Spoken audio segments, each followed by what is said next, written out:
Nous allons maintenant laisser la place à Jean-Pierre Dantine, le président de PSE, qui va nous parler du programme des 10 ans à venir, c'est ça? Vous me donnez encore une petite heure, je pense? Non, vous me donnez la parole avec une demi-heure de retard. Pour quelqu'un qui vient de Suisse, c'est tout à fait insupportable. Je vais devoir absolument être très très court. Et heureusement, je suis un adepte des anticipations rationnelles, donc j'avais anticipé. J'ai préparé quelques petites choses très très courtes et je vais y aller à plein pot. Comme Pierre-Yves. Alors, bon, d'abord, magnifique débat. C'est vraiment une belle publicité pour l'économie. C'est dommage qu'on n'a pas des jeunes futurs étudiants. Ceux qui sont déjà là, c'est trop tard. Mais vraiment, c'était passionnant. Et si on met ça un petit peu dans l'historique de PSE, on a un cheminement difficile, mais extraordinaire sur 10 ans. Ah oui, un cheminement extraordinaire sur 10 ans qui se termine par ce magnifique débat. C'est vraiment la cerise sur le gâteau, c'est la couronne sur notre gâteau d'anniversaire. C'est un peu un joli conte de fées qui se termine bien, et ils vivèrent longtemps et eurent beaucoup d'enfants. Sauf évidemment que ce n'est pas une fin, mais c'est un début, c'est une rampe de lancement. Et puis les enfants, il faut encore les faire et leur permettre de s'épanouir. Alors, en quelques mots, c'est quoi ces enfants? D'abord, trois choses rapidement. Nous avons ici ce magnifique bâtiment. Je crois que l'architecte est dans la salle. On peut vraiment le remercier. Il est vraiment des conditions de travail superbes. Il faut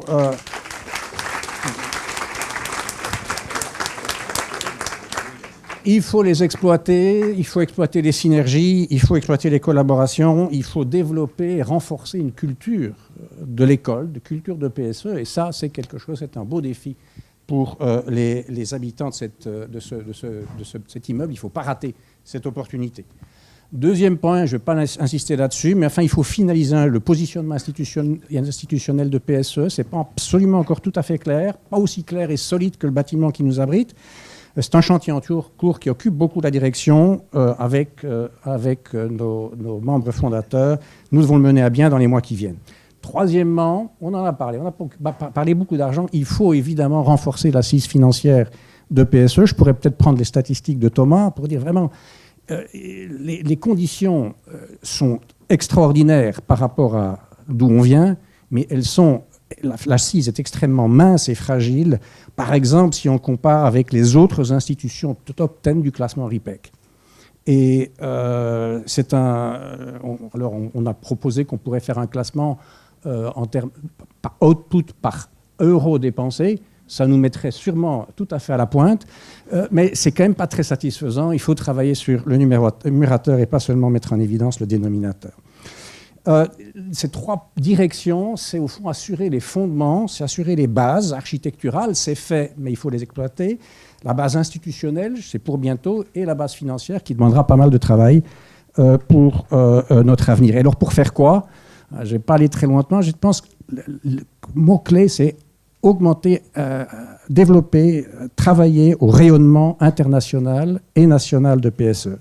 Le rayonnement, c'est un output, bien sûr, ça dépend de ce qu'on produit, mais c'est aussi un input. Ça nous permet d'attirer de meilleurs étudiants, ça permet d'être plus attractif pour les chercheurs, ça permet d'attirer des mandats, ça permet d'attirer des ressources.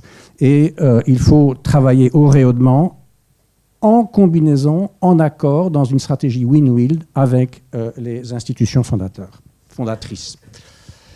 Et cela veut dire qu'en particulier les programmes d'enseignement, master et doctorat, devraient atteindre leur potentiel de reconnaissance et d'attractivité, qui n'est pas toujours exactement au même niveau que le classement RIPEC qu'on a souvent évoqué. Et puis aussi augmenter la visibilité et la reconnaissance sur le plan national, et en particulier avec une cible vers le secteur privé, parce que c'est là que le déficit est le plus évident, que les liens sont les plus sous-dimensionnés. Alors cet objectif de rayonnement inspire un portefeuille de nouvelles activités. Certaines sont déjà en l'air. C'est par exemple l'école d'été. C'est l'école d'été augmentée de cette année, élargie à 10 modules. C'est pour bientôt un master en décision économique et analyse coût-bénéfice avec l'école des ponts. Et bientôt aussi une première offre en matière d'executive education. Voilà, à très gros traits, très brièvement, les développements vers lesquels nous travaillons. Maintenant, je veux dire que pour terminer, que c'est vraiment important que cette vision soit appropriée par la communauté PSE, qu'elle soit développée, éventuellement réorientée, détaillée. Et c'est le sens d'une réflexion stratégique qui est en cours et qui devrait être terminée dans les mois qui viennent.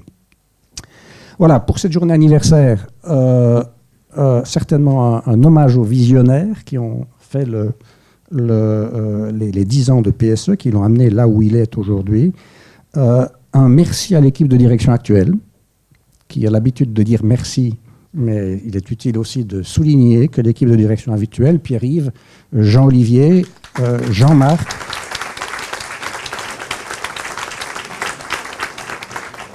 et Marie Philippon, c'est une équipe dont, et je pourrais aller plus loin d'ailleurs, parce qu'il y a encore beaucoup d'autres personnes qui s'engagent, et je suis personnellement, depuis 1 an et demi, témoin de l'engagement tous les instants. Donc bravo, merci de vous associer à ce remerciement. Et puis un appel à toutes les bonnes volontés. PSE, c'est un projet extraordinaire, il a besoin de vous. Et pour vous encourager, je vous invite à nous rejoindre au cocktail qui est là à l'extérieur. Les vins sont un peu frais, mais ça doit...